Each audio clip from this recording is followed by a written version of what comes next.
আমরা এই ভিডিওতে 18650 ব্যাটারি ব্যবহার করে এই পাওয়ার ব্যাংক দুইটাকে তৈরি করব এবং এইগুলো হচ্ছে ডিআইওয়াই পাওয়ার ব্যাংক অর্থাৎ ডু ইট ইউরসেলফ। নিজেকে এই পাওয়ার ব্যাংক গুলোকে তৈরি করে নিতে হবে। এগুলো জাস্ট খোলস মাত্র, সাথে সার্কিট টার্কিট আছে। জাস্ট এটার ভিতরে আপনাকে কিছু সেট আপ করতে হবে, সেটা হচ্ছে ব্যাটারিগুলোকে সেট করে দেন হচ্ছে আপনার এটাকে কমপ্লিট করতে হবে। এবং এই পাওয়ার ব্যাংকগুলোর ইনপুট আউটপুট সেকশন কি তার সমস্ত বিষয় আমরা টেস্ট করব এবং জানবো যে এই পাওয়ার ব্যাংকগুলো কোনটা কিরকম এবং ভেরিয়েশন আছে এর বেশ কিছু। সেই সমস্ত তথ্য আমরা এই ভিডিওটির মাধ্যমে দেওয়ার চেষ্টা করব। পাওয়ার ব্যাংকগুলোর যে বাই লিংক আমি ভিডিও ডিসক্রিপশন বক্সে দিয়ে দেবো।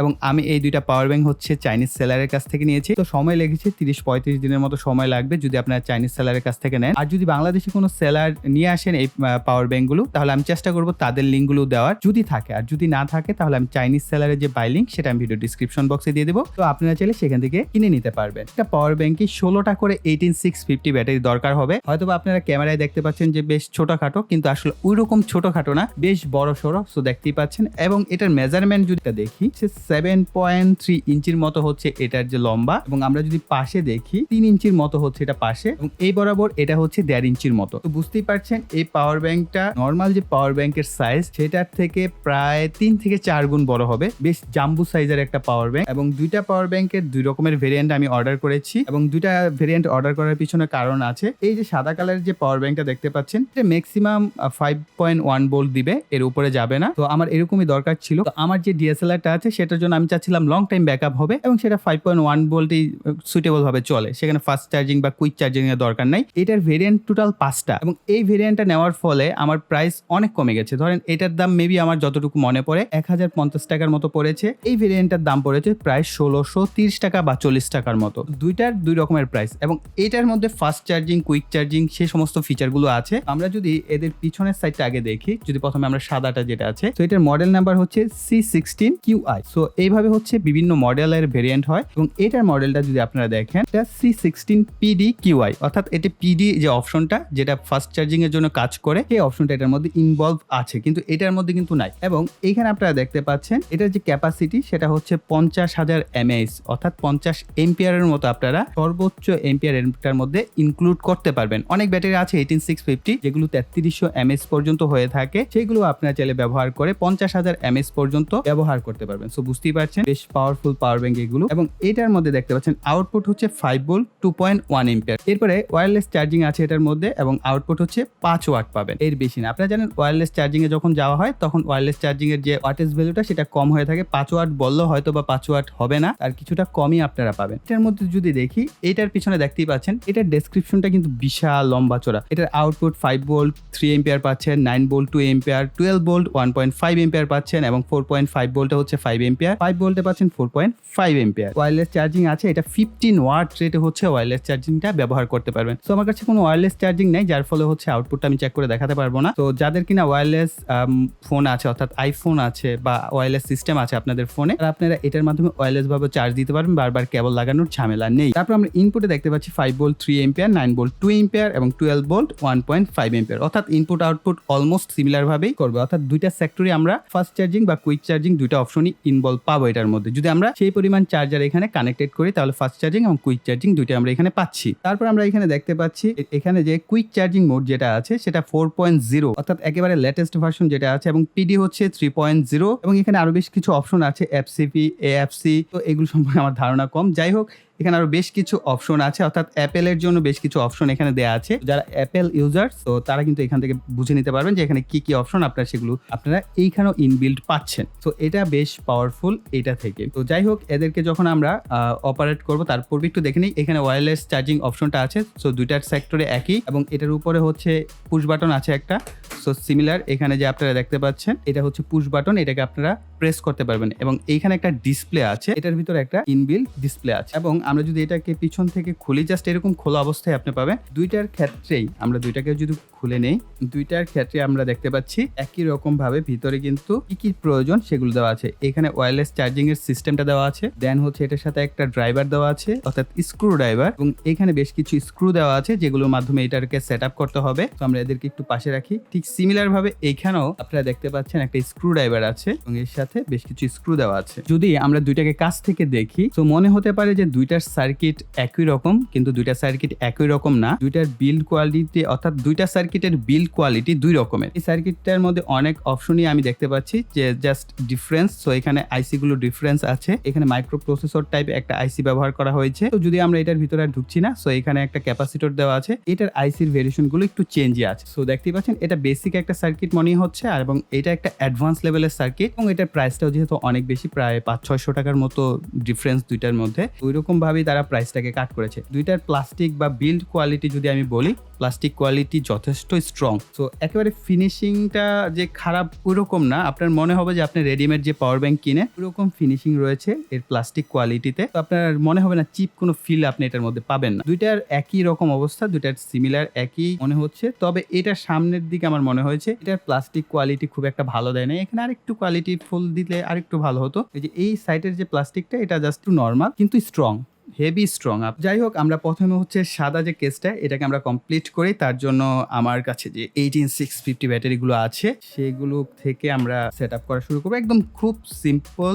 এখানে আপনার অবশ্যই খেয়াল রাখতে হবে এটা হচ্ছে নেগেটিভ সাইড আর এটা হচ্ছে পজিটিভ সাইড। তো নেগেটিভ পজিটিভ উল্টাপাল্টা করা যাবে না, তাহলে কিন্তু সাথে সাথে আপনার এই সার্কিটে ফায়ার করা শুরু করবে বা আগুন ধরে যেতে পারে। সো আমরা এখানে একটা একটা করে ব্যাটারি এখানে সেট আপ করবো।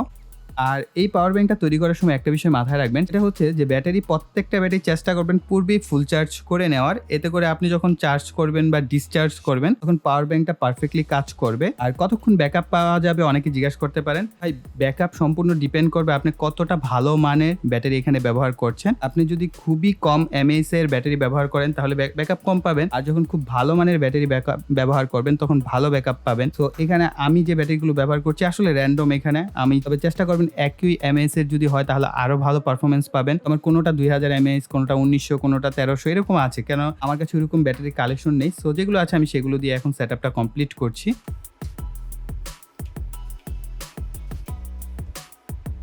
এখন আমরা এই যে উপরের যে কভারটা আছে সেটাকে লাগিয়ে ফেলবো।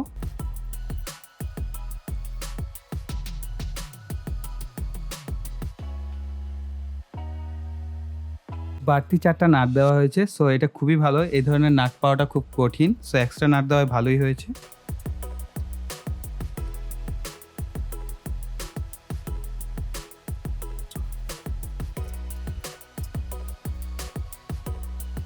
সো একইভাবে আমরা কালো যে পাওয়ার ব্যাংকটা এটাকেও কমপ্লিট করে ফেলবো।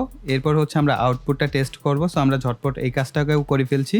এখানে দুইটা ওয়্যারলেস চার্জিংয়ের যে তারগুলো আছে এগুলোকে একটু সেপারেট করে রাখবেন যতটা সম্ভব হয়।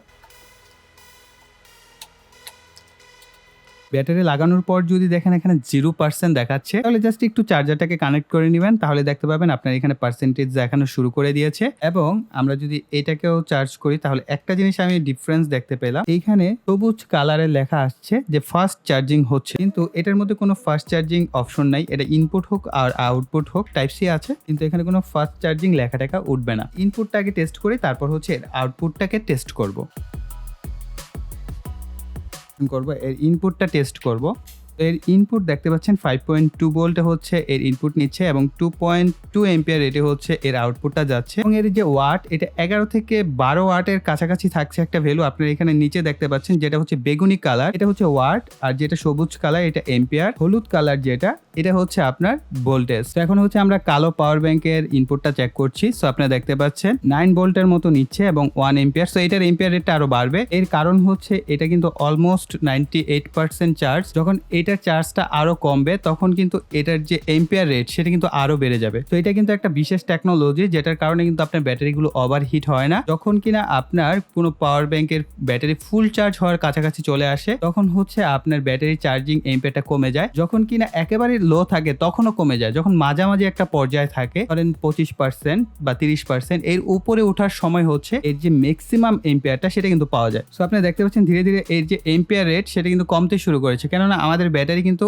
অলমোস্ট 98 থেকে 99% এর দিকে যাবে। যখন 99% যাবে তখন আমাদের এম্পিয়ার আরো কমে আসবে। একটার মধ্যে হচ্ছে একটা স্পার্ক, আরেকটার মধ্যে হচ্ছে দুইটা স্পার্ক দেওয়া আছে। মেবি এটা একটু কম গতিতে চার্জ হবে আর এটা বেশি গতিতে। সো দেখা যাক, আমরা দুইটাকে চেক করি। তো আমি আমার স্মার্টফোনটাকে ফোনটাকে চার্জ দিচ্ছি। তো আমি এই সামনে দেখি আপনাদের জন্য একটা লোড টেস্টারের জন্য একটা ব্যবস্থা করব, অবশ্যই শেয়ার করব কিভাবে লোড টেস্টারটা তৈরি করবেন। তো লোড টেস্টার বলতে কি, আমরা ব্যাটারি ডিসচার্জ করার জন্য বিভিন্ন ওয়াটেজের আসলে একটা ব্যবস্থা করার চেষ্টা করছি, যেটার মাধ্যমে হচ্ছে আমরা 15 ওয়াট বা অনেকে বলা হয়ে থাকে 22.5 ওয়াট। সো আমরা সেগুলো চেক করার মতো একটা আউটপুট ডিভাইস তৈরি করব, যাতে আমরা আউটপুটটা চেক করতে পারি। সো স্মার্টফোন দিয়ে আসলে হয় না, যেমন আমার স্মার্টফোনটা সর্বোচ্চ 15 ওয়াট অ্যালাউ করে, এর বেশি করে না। সো এই কারণে আমরা কিন্তু এর থেকে বেশি আমরা পাবো না, অর্থাৎ 12 ভোল্টেজের যে ফোনগুলো চার্জ হয়, আমার ফোনটা কিন্তু 12 ভোল্টে চার্জ হবে না। তো আপনারা দেখতেই পাচ্ছেন ভোল্টেজ কিন্তু আমরা 5 ভোল্টই পাচ্ছি, 4.9 মানে 5 ভোল্ট ধরা হয়, আর 1.4 এম্পিয়ার হচ্ছে আমরা এটা থেকে আউটপুটটা পাচ্ছি, আর 7.24 ওয়াট হচ্ছে আমরা এটা থেকে পাচ্ছি, অর্থাৎ ওয়াটেজ ভ্যালুটাও পাশাপাশি আমরা দেখতে পাচ্ছি। পোর্টটা এটাকে চেঞ্জ করে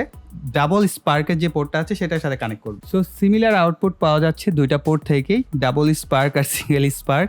সো দুইটা থেকে 5 ভোল্টই পাবেন, আর 1.4 এম্পিয়ার পাচ্ছি।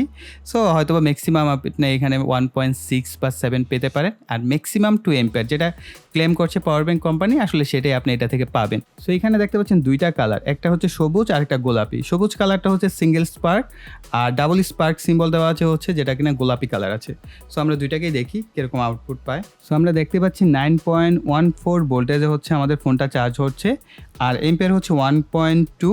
সো এটা কিন্তু 11 ওয়াটের কিছুটা বেশি ওয়াটেজ ভ্যালুতে হচ্ছে আমাদের ফোনটা চার্জ হচ্ছে, অর্থাৎ 15 ওয়াট যেটাকে বলা হয়, আপনি এটা থেকে আসলে 15 ওয়াটই পাবেন ম্যাক্সিমাম। আপনার ফোনের এবিলিটি যদি থাকে 12 ভোল্টে চার্জ হওয়ার, যখন কিনা আপনার ফোনটা 12 ভোল্টে চার্জ হবে তখন ওয়াটেজ ভ্যালু কিছুটা বেড়ে যাবে।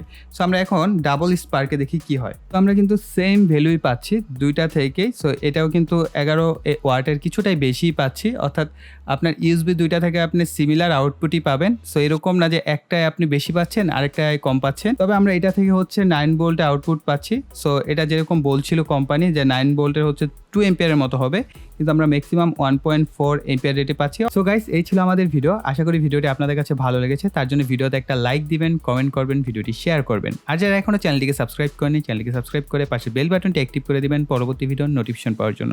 সো এই বলে এখানে বিদায় নিব। সকলে ভালো থাকবেন, সুস্থ থাকবেন, টাটা।